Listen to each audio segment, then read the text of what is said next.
Sim nun tak na sep le bo na zon le vai na dau bai lo jin chia ong lung dam pi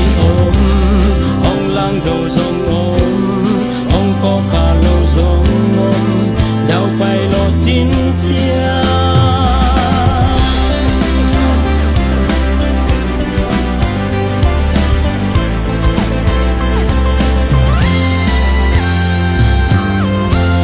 Nisim nun tak na sep le bo na Jesus khe to na tua sia thun chia ong lung dam pi